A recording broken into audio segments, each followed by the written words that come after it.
now let's invite Ms. Mitali Das, Advisor to the Fiscal Department of the International Monetary Fund, to the stage, and Mr. Erdembileg Ochirkhuu, Economic Policy Advisor to the Office of the Speaker of Parliament, as moderator for the session. Please, round of applause, please.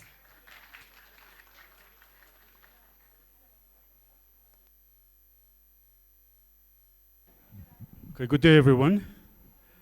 It's a pleasure to welcome you. My name is Erdembileg. I will be moderating this discussion. So, Ms. Mitali Das, she's an advisor in the Fiscal Affairs Department at the IMF.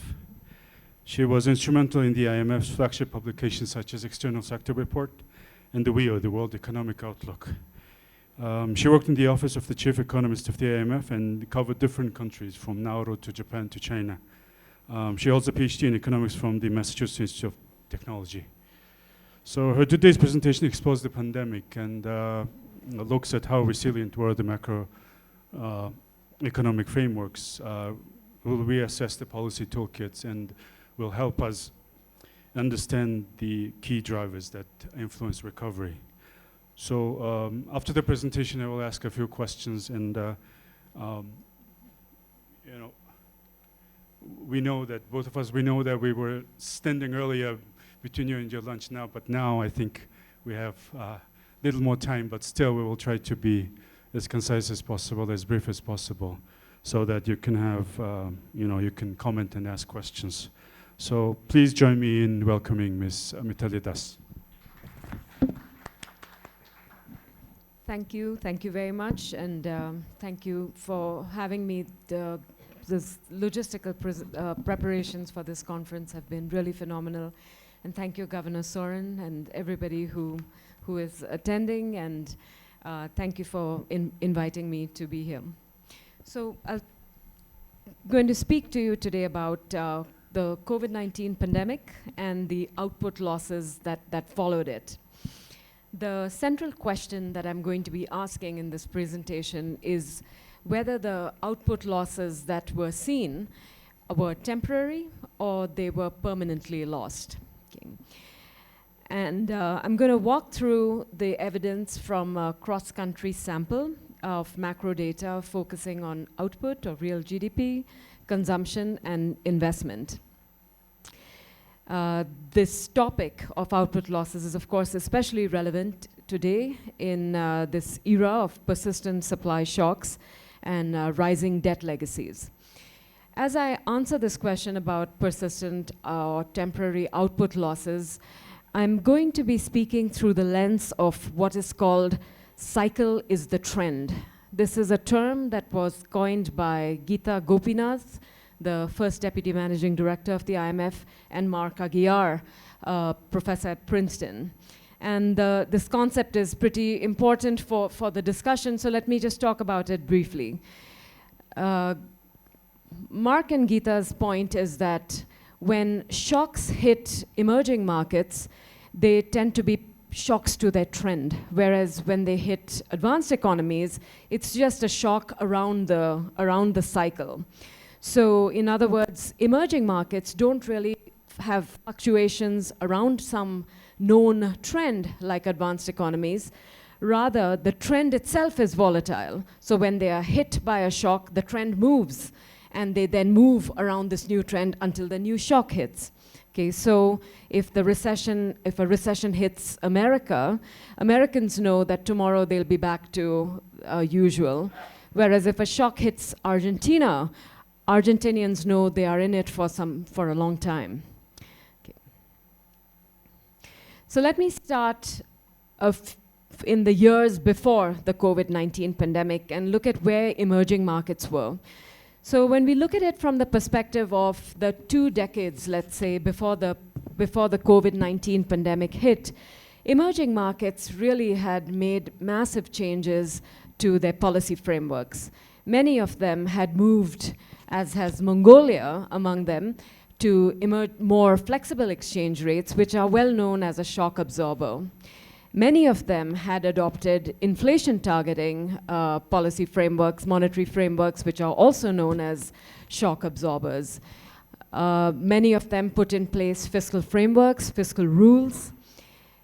In this time, they were emerging market governments were able to start issuing local currency government debt, which was a big step. Domestic financial markets had deepened.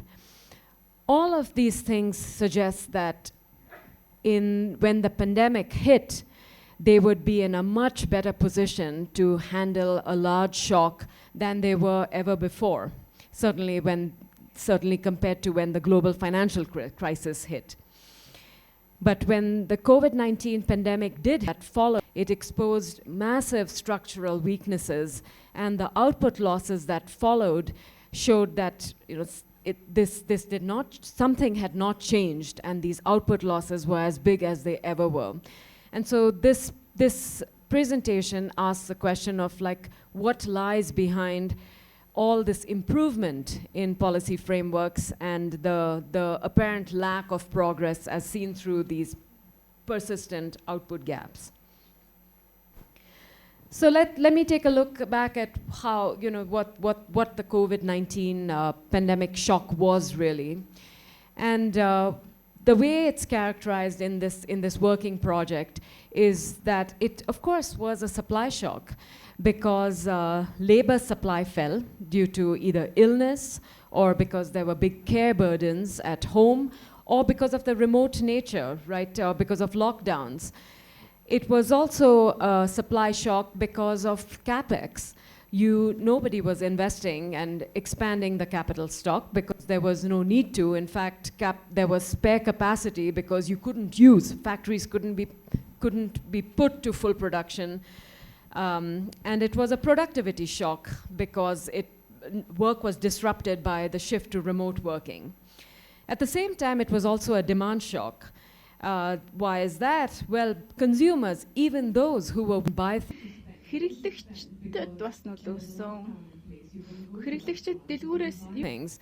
and when lockdowns eased, there was still uncertainty about whether you'll have your job, and so there was also precautionary saving. So this combination of what was called forced saving and precautionary saving led to a retrenchment in demand. It led to a retrenchment in spending, investment, and so it was also a demand shock. We know from what transpired that it was not a financial shock. The financial markets, by and large, were able there were dislocations for sure, but it was not a financial shock the way we saw in the global financial crisis. And so, the COVID-19 pandemic was really this rare case of shock where governments did not want to stimulate activity. They wanted to keep activity down, but they wanted to spend in a way that they could preserve the fabric of spending, right? They could preserve the relationship between worker and firm so that when the economies were back to fully functioning, activity could resume as before. But when the pandemic hit, and certainly in the 5 years since the pandemic shock hit, we saw some very persistent effects of the pandemic. In 2024, US output was 10% above the level that was projected before the pandemic.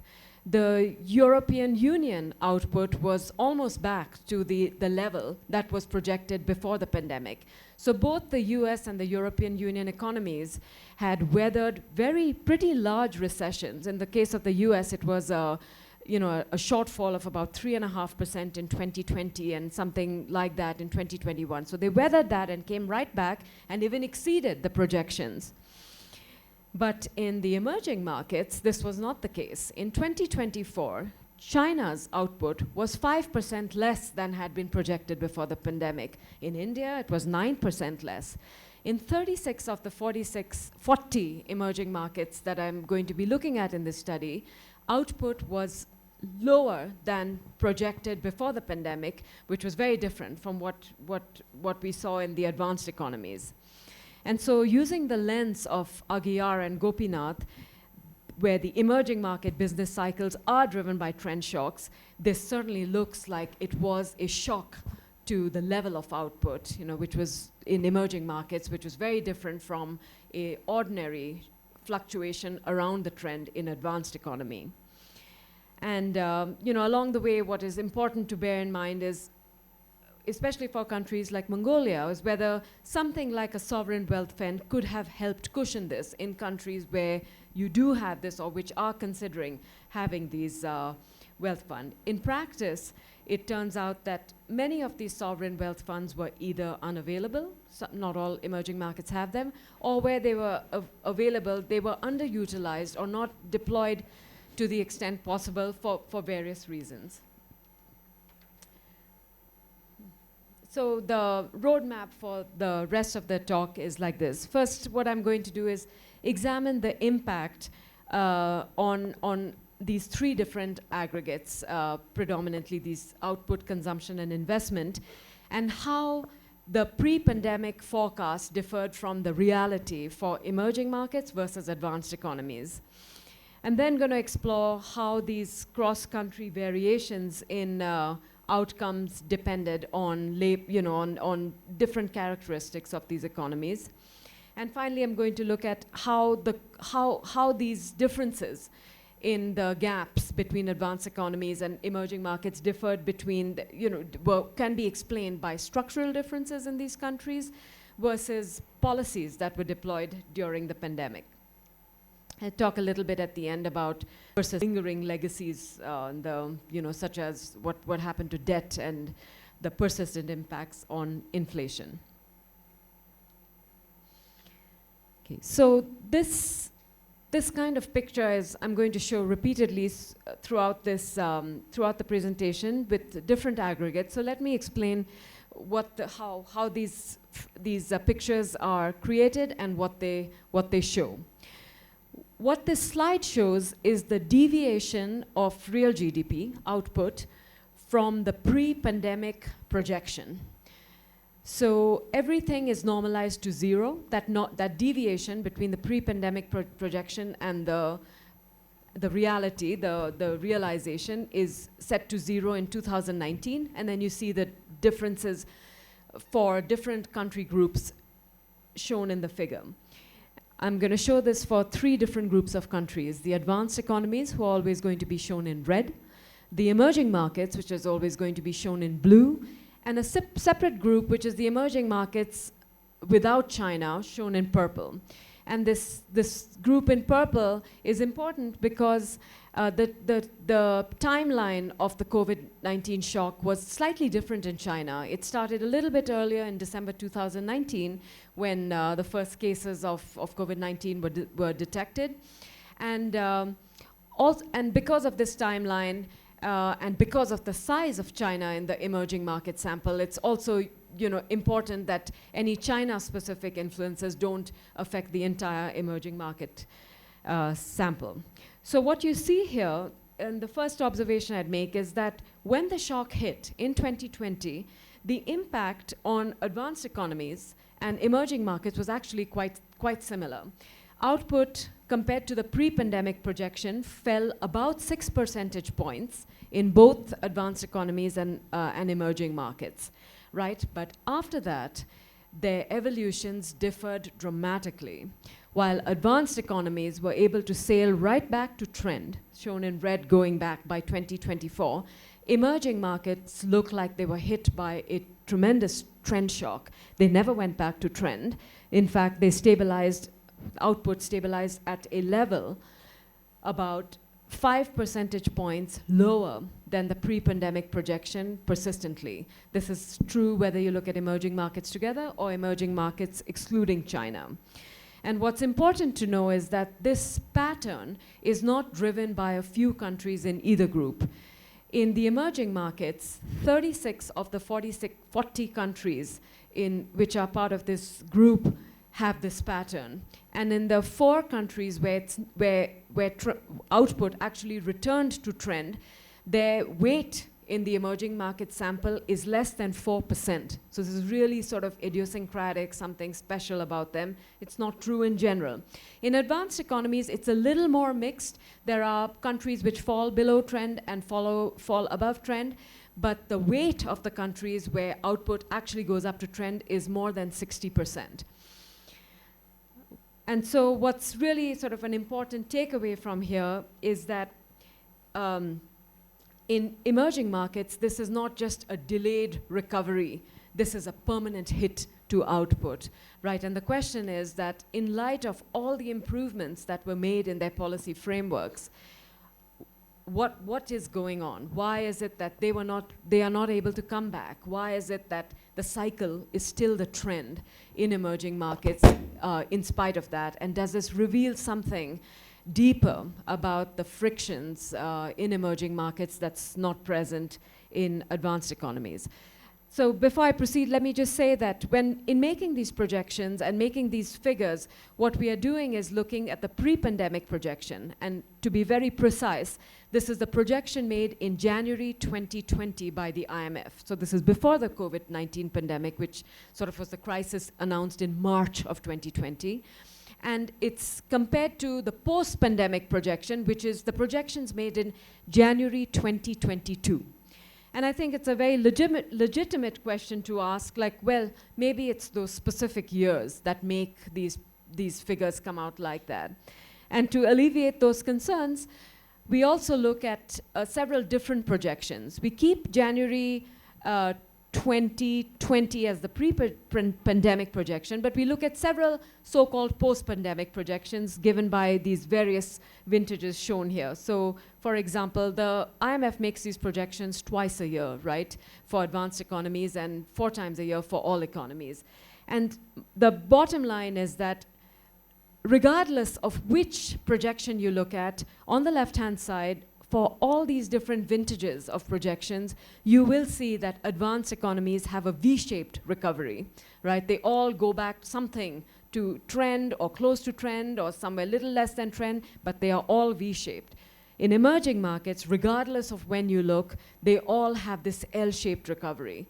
They all fall short. They never go back to trend. They fall at different levels because at each different point of projections, we get different in 2020. Right, and so there's a reasonable question as to, like, why did you choose January 2022 as your post-pandemic sort of baseline? And the answer to that is that January 2022 is a good reference point because it is not contaminated by other shocks. In February 2022, we have the start of the Ukraine-Russia conflict, which becomes a global sort of shock. Subsequent to that, we have large inflation shocks. And so in January 2022, we can very cleanly cut off sort of what is a COVID shock. And the second sort of more mundane reason, or maybe a more academic reason, is that by January 2022, enough time had elapsed since the start of the COVID-19 pandemic that forecasters who were not at all accustomed to having epidemiological considerations in their forecast models were able to incorporate them. You learned a little bit about how health shocks can be incorporated into macroeconomic models. They had enough time had forecast. So this, enough learning had elapsed by then that they could reasonably be expected to make good macroeconomic forecasts by then. So having discussed output, let's now turn to consumption. And I'm going to present the same kind of figure as I did for output. But before I do that, it's good to think about, like, well, how would we expect consumption to move when you are hit with a shock like this? I mean, we have...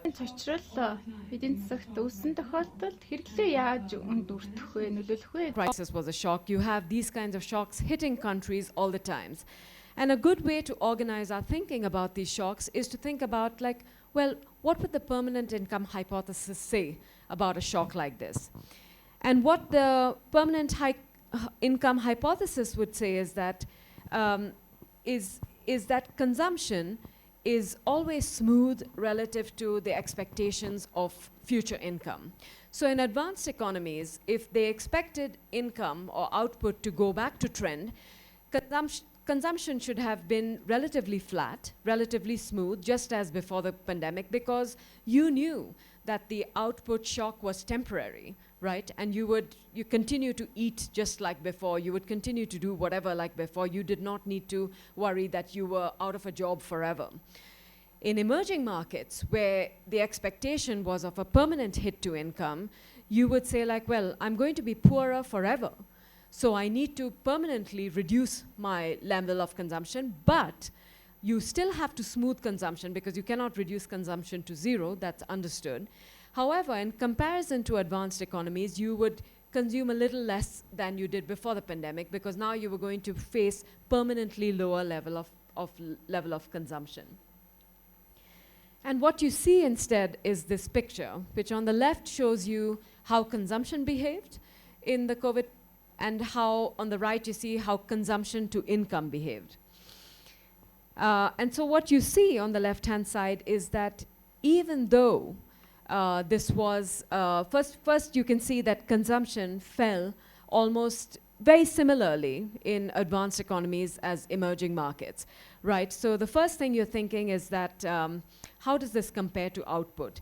And in violation of the 200 previous recessions that have gone, consumption, this is more than output, which in the 178, very significant anomaly. This does not happen in recessions. It has not happened in the 178 recessions that for which we can have data, which came before this. So that's the first thing.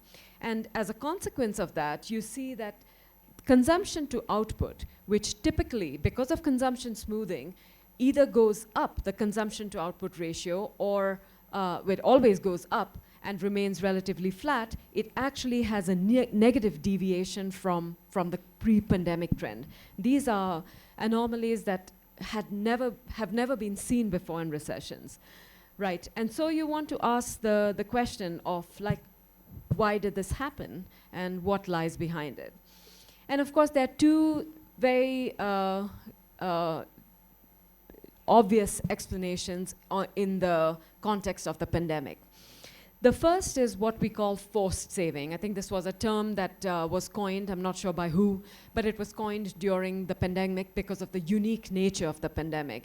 And what is that? Well, the pandemic was the first instance of this very atypical, asymmetrical sectoral shock, right? It was a shock to services. Services had to shut down much more than goods, right? You could not go to restaurants, you could not go to the hairdresser, you could not go to anything which was contact intensive because of the nature of the shock, right?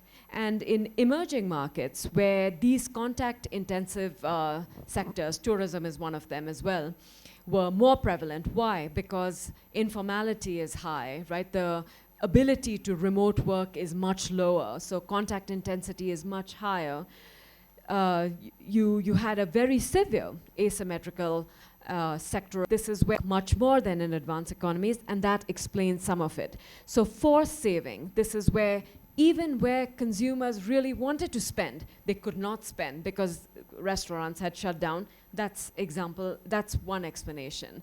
And that's a reason that you don't see this in previous recessions and previous shocks, because we never had that kind of a shock before. Yes, we had it in the Spanish influenza, but data for that time is basically not available, certainly not on a cross-country global basis. The second explanation is precautionary saving. So not forced saving, but this is where consumers think like, well, when the pandemic is over, I might not have a job anymore. I work in the tourism sector. And so I need to buffer up my saving because I'm going to have to start to consume out of my built-up buffers because I won't have a job, right? And the question has been asked like, well, was it forced saving or precautionary saving? And this is very hard to disentangle in the data. And it's very hard to disentangle in the data because saving is saving. There was a very nice paper by Yannelis and Amato which tries to get into this.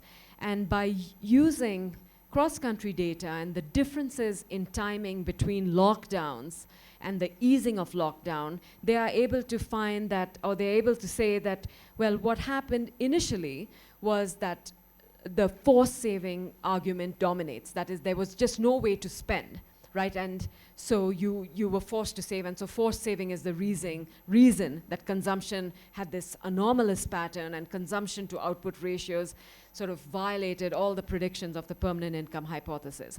After lockdowns eased and you could spend, you may have chosen not to spend, which is different from forced saving. You're not forced to save, but you elected not to save, and that's because there was uncertainty was extremely high. As many of our panelists have shown before, uncertainty hit like historical highs. And you just did not know if the economy would come back to pre-pandemic levels or when it would come back to levels, and so you had no choice but to precautionarily save. What is critical is that regardless of whether it was forced saving or precautionary saving, it led to very sharp consumption drops unique to the pandemic that were not seen in episodes before. Apologies. So I'm going to talk similarly about what happened to investment, right? And so we want to look at investment and ask the question of like, what do we expect to have happened to investment in a shock like this? And your best bet in a recession is to look at previous recessions and ask the question of like, when you have a shock, how does investment in countries behave? And here we are informed by a huge empirical literature, but we're also informed by theoretical models of investment. So historically, in recessions, investment is shown to be highly procyclical, and it leads the cycle, which is to say that it falls more than output when in recessions, and when the recovery begins, it begins much later than output. In some work that's done by Stein Claessens and Ayhan Kose and Marco Tironis, previously all from the IMF, now various World Bank, Peru, and Yale. It is the case that they were able to empirically corroborate in a sample of 180 recessions in OECD countries that this has been the behavior of investment. That's also what models of adjustment costs and irreversibility would predict. It's also been shown that investment is more volatile than consumption, and it's more volatile than output. And here's the pattern of investment during the pandemic. The same deviations from pre-pandemic forecasts shown to you on the left-hand side for investment and on the right-hand side for investment to output ratio. So in emerging markets, one of the really striking observations, as you see in the blue and purple, is that investment was 11 percentage points below what was forecast for the pre-pandemic trend. Now, of course, we expected investment would fall, but its magnitude was just massive, right? But really, the atypical point here, the anomaly is the advanced economies, and you see that on the right-hand side. Whereas in typical recessions, the investment to output ratio is about 1 percentage point below the pre-recession forecast. And in the global financial crisis, which was a severe recession, but not quite typical, it was -7. In this COVID-19 shock, the investment to output ratio was positive. What does that say? That says that investment actually grew more than output. And this is really bizarre, right? Investment reacts very strongly to uncertainty, and it should not react in this bizarre way. And so the question comes about, why is this? Well, for emerging markets, the investment story is very straightforward, and it's also very standard. High uncertainty, weak capital markets, limited counter-cyclical tools, and scarring, all of these things contribute, and as well as the fact of limited fiscal space, because investment is often led by governments. In advanced economies, the story is really is much less complicated than one might think. And to do that, I make another version of this figure, which basically shows the same investment and investment to output ratios, but it isolates the US from the advanced economies. And the US is shown in the advanced economies without the US is shown in green. And the key factor in this pattern, that anomalous pattern, seems to be the US. The US, as everyone might remember, deployed an exceptionally strong fiscal policy response. The American Rescue Plan and similar plan, like the IIJA, the Investment and Jobs Act, were just huge. I mean, the US is the biggest economy, and they spent 10% of the US GDP. This is just a massive amount. This is a massive stimulus. And when you remove the US from the advanced economy sample and what you see in green, it's true that you don't get a very prominent negative, but you get a much less prominent effect. You don't get the very big anomalous effect. And that's because other advanced economies also deployed very large public investment stimuli, which helped to buffer their economies. And this tells us two things. First, the fiscal response really matters enormously for the patterns we've seen in the COVID-19 output patterns, as well as the investment itself. And second, that absent such a response from the US and from advanced economies, investment dynamics may have looked much closer to typical recessions. And so the next thing we do, and I wanted to link this much more closely to the themes of the conference, is to dig deeper onto the supply side. And this is really important to understand because, as I explained earlier, the COVID-19 shock was a multitude of shocks. Yes, there was a demand-side component, but it was most clearly a supply-side shock, right? Labor could not go in. Capital could not go in. Productivity was hit. Education losses contributed to a decline in productivity. TFP declined because of frictions. And so the approach I'm going to take is to decompose the output shortfalls, the decline in the output, into labor, productivity, and capital components. And I'm not going to go into models and descriptions. I'll just mention what we do and show you some figures that corroborate it. So as I said, we build a model, very simple 3-period model. We show the shock, the transition, and sort of the steady state. And we develop what we call wedges. I mean, these wedges are a common economic concept. It tells you the gap between what would have consumers chosen in the absence of frictions or constraints, or and the gap between that and what actually was observed. And you can show that for the labor employment choices. You can show that for how much they would have chosen to consume services if there were no frictions, how much they would have chosen to invest, and similarly what efficiency have been. And I don't want to make this a technical discussion, so I just laid it out there so for those who are interested, you can follow up on this. But let me go into some of the figures which show you these the supply side shock in some detail.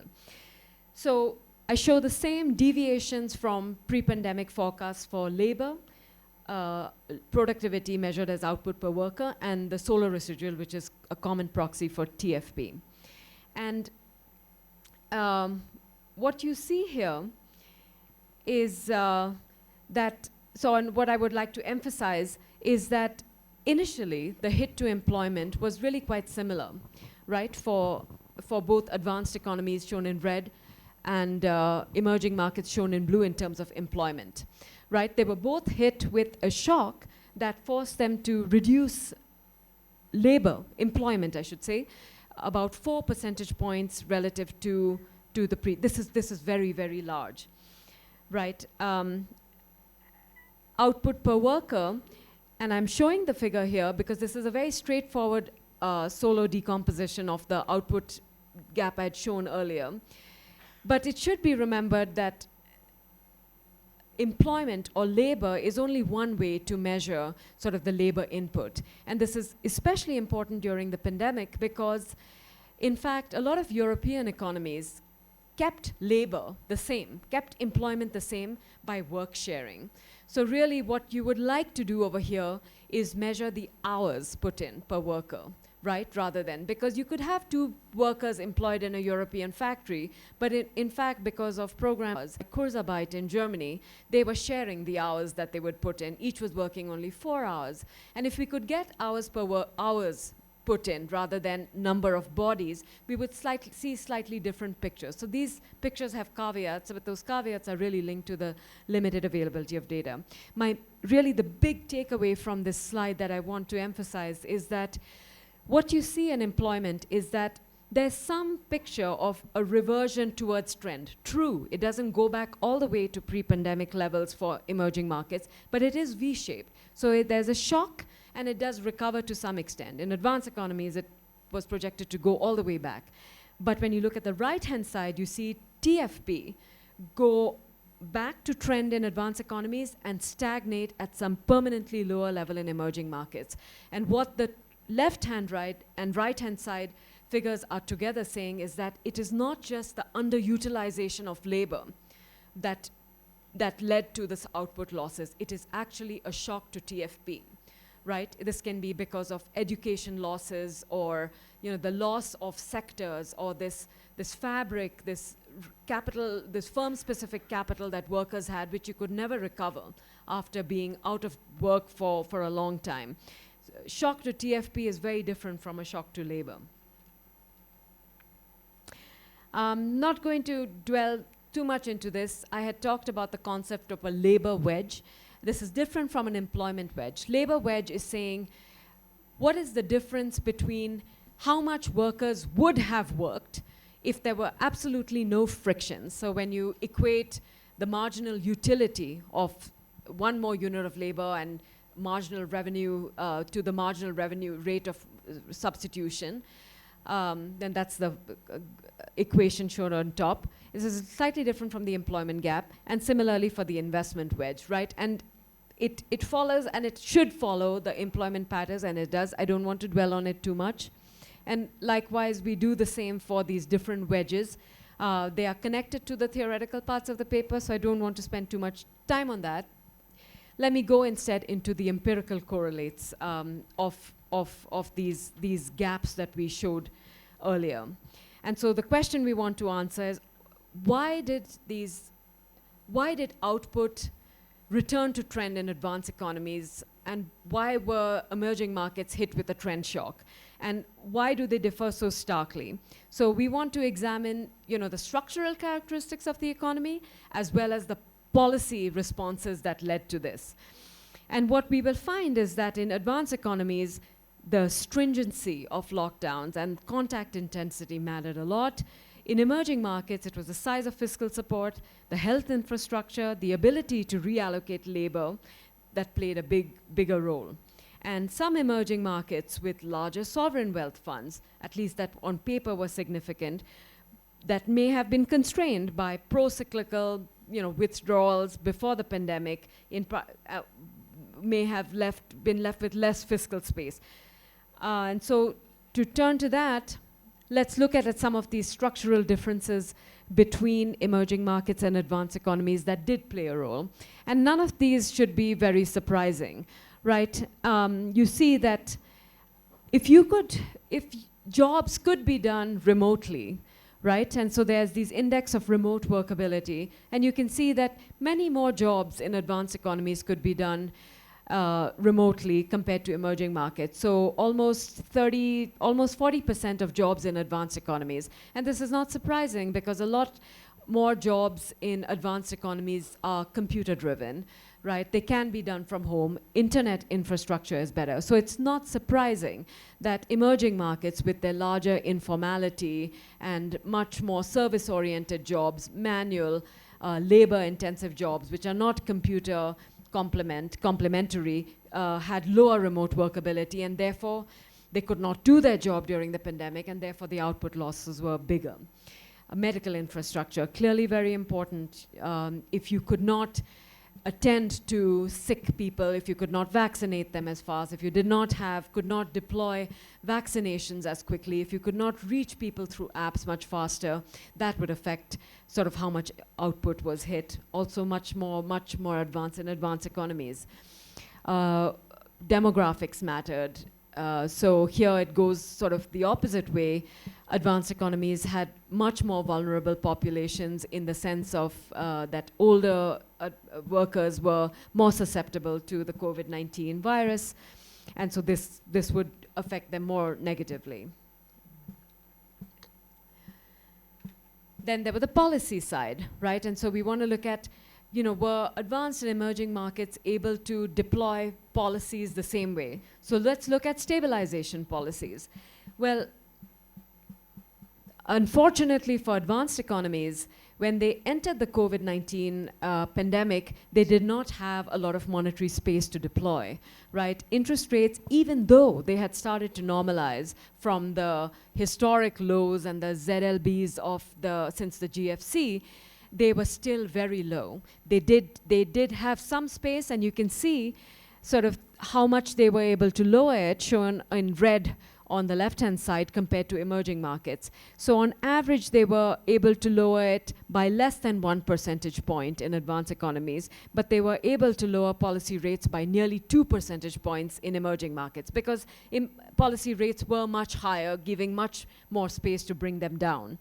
But everybody was able to deploy unconventional monetary policy. And on the right-hand side, I show one particular measure of unconventional monetary policy, which is asset purchases.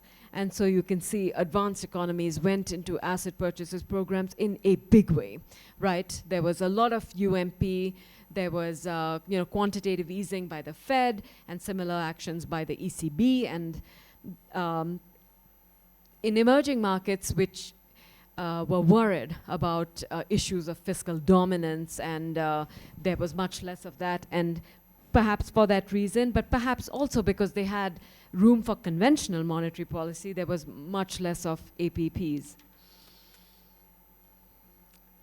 Fiscal policy also, of course, was the sort of one of the biggest parts of the arsenal for emerging markets. And every country deployed fiscal policy in the best way they could. Everybody did not have the same fiscal space, but countries with larger, faster fiscal responses, especially targeted transfers, recovered much better. So you see on the left-hand side, advanced economies, shown in red, were able to spend much more. They just had much more fiscal space. They could issue new debt in their own currency much faster. There was also a lot of below-the-line measures, which is shown in the shaded area. So credit guarantees, equity injections. These are not outright fiscal deployments, but they act in the same way. Again, advanced economies were able to do a lot more of that. Health policy response was another measure, and you can see that advanced economies were able to deploy vaccinations much faster. I mean, this is not to be underestimated. It was a big part of the response, and a big reason that the advanced economies were able to get back to recovery much faster than emerging markets. And so finally, this is not an empirical study, but we show some we test each of these things in very simple bivariate regressions. And what we do is basically look at how the deviation from pre-pandemic projections of actual output differed depending on these structural factors and the policy responses. So the greater was your the deviation, the more positive was the dependent variable, the more your output was greater than was projected before the pandemic, and the more negative it was, the more the output was under the pre-pandemic projection. So countries which had a positive number on the dependent variable did better, right? And so unsurprisingly, if tourism was a big part of your economy, you see this negative coefficient, because if tourism was a big part of your economy, tourism is highly contact intensive, tourism just was decimated during the pandemic, then the output, not the output gap in the conventional sense, but the gap of your GDP relative to pre-pandemic projections was much lower.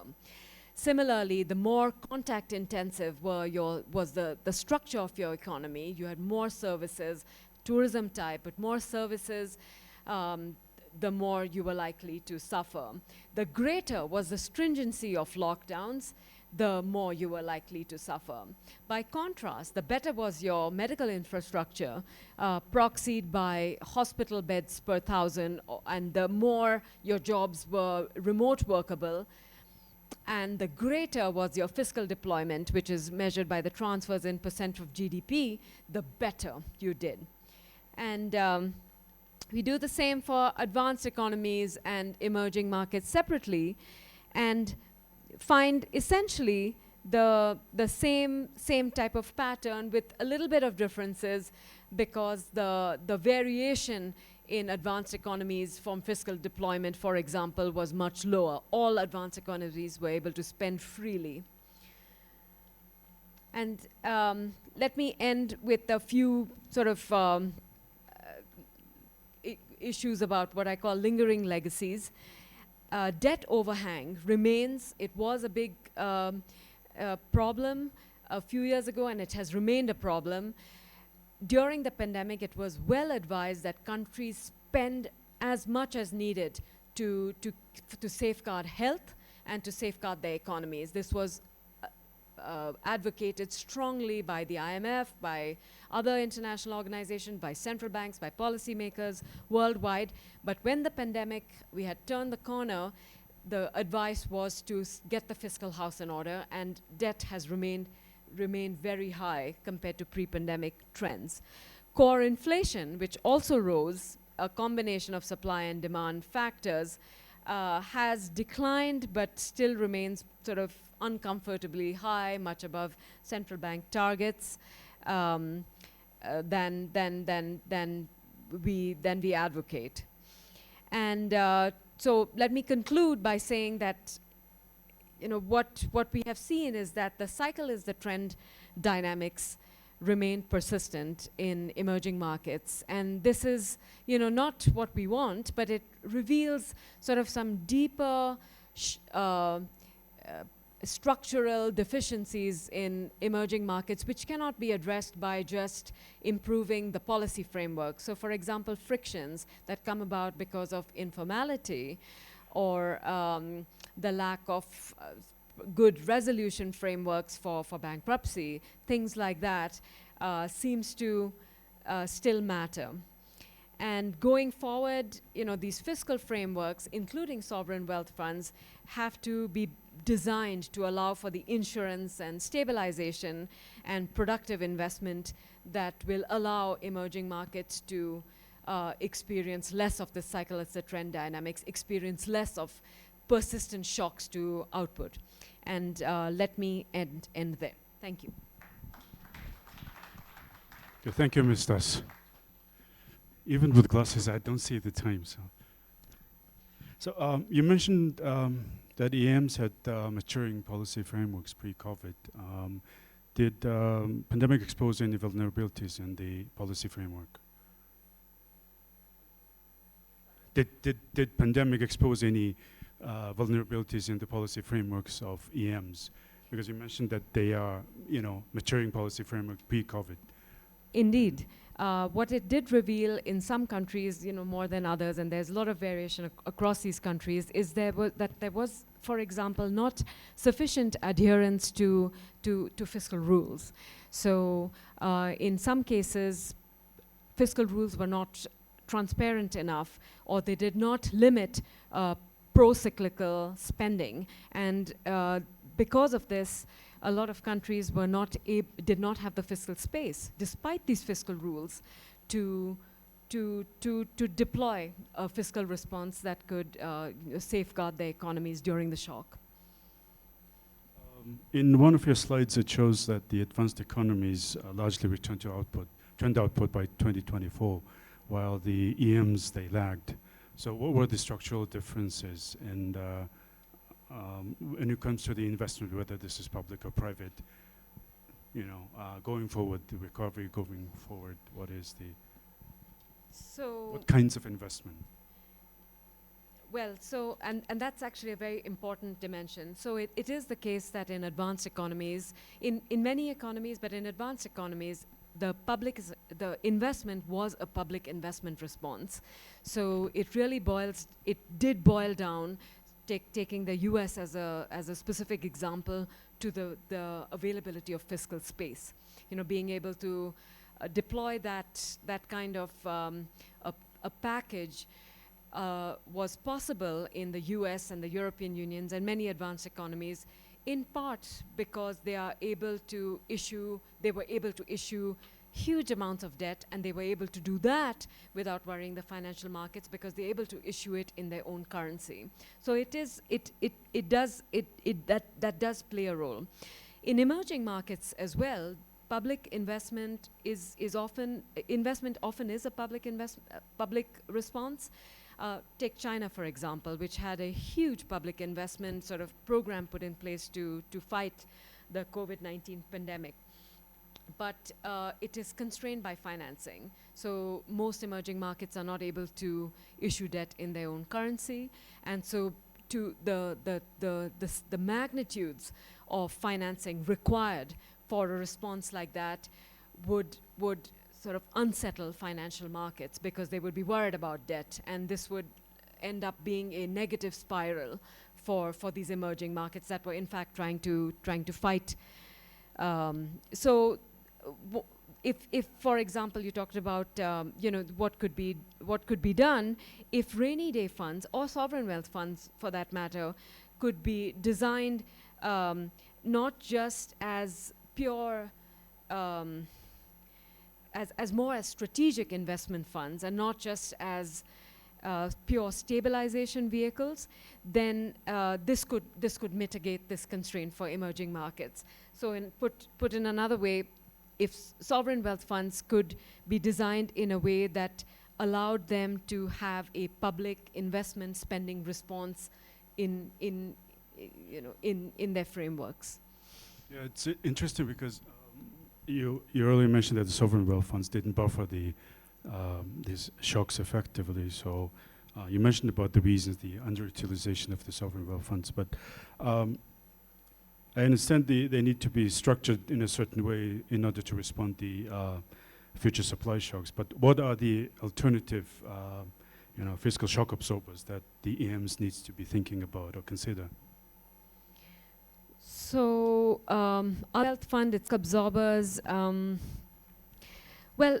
So the sovereign wealth fund itself, that's a very good vehicle, but the design of the sovereign wealth funds across countries also sort of was a key factor in which of these could actually provide a good buffer against the shock, right? So what do I mean by that?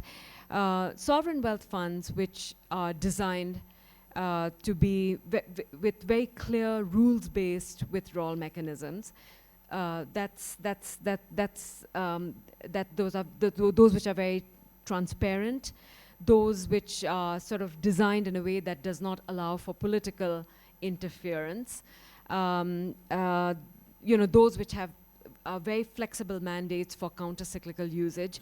That alone is it's not another tool, but that it's an improvement over an existing tool that could, for countries where the sovereign wealth funds were not good buffers, could be redesigned to help smooth the shock.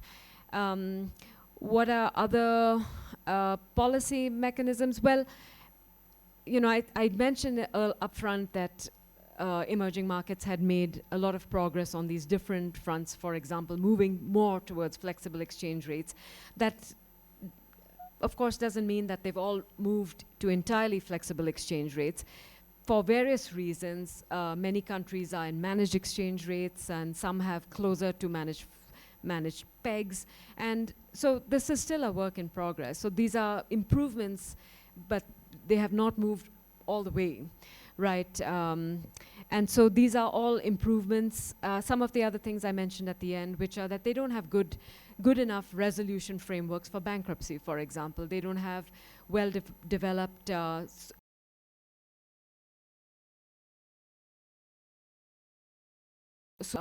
adequately funded. It doesn't cover rural workers. It doesn't cover informal workers. Informality is high. These are structural differences which a lot of emerging markets are working on, but it's a work in progress that needs to continue to be worked on. So talking about the rules and transparency of the sovereign wealth funds, I remember 15, 20 years ago, I don't know the current situation, but in Timor-Leste's government, they withdrew more when was above the estimated sustainable level, the level that they would estimated, and they withdrew more than from the petroleum fund, more than the budget deficit that they had. And they argued that it was their development needs are much higher, which is true. So my question is, should flexibility in access be prioritized over the long-term capital preservation when it comes to the sovereign wealth funds? Let me attempt a response to that, but others maybe Because better at the fund, positioned. the fund was bringing up the issue of permanent income hypothesis, and then in the end, they have agreed to converge over the medium term to their sustainable income levels. Yeah, the sovereign wealth funds are also not sort of one size fits all. What I would say we learned certainly from the experience of the pandemic, but more generally from countries that have these funds and have been, when they've been hit by shocks, how well they've been able to weather them, is some patterns come up. So you mentioned that they withdrew more, and you didn't say anything about the asset side, but I would say that rules in these funds which are only focused on deficits and the debt are inadequate, especially in supply shock responses. So you also need something on the asset side. You need floors on assets. So there should be something in the framework with about whether it's a rainy day fund or a sovereign wealth fund with very clearly defined escape clauses for emergencies. So that should be there. And this is true for many sovereign wealth funds, but it's not true for all. There should be explicit triggers for automatic withdrawals. And this is actually discussed in the IMF's proposed, I don't know if you're aware of this dual anchor framework. We do have this, and so that's my best response to that, but perhaps our audience can weigh in more into that. So given the current circumstances in Mongolia with coal prices, from the beginning of 2025, coal prices have dropped over 40%, affecting the budget revenue, the current account, the FX reserves, and so should Mongolia pursue gradual fiscal consolidation,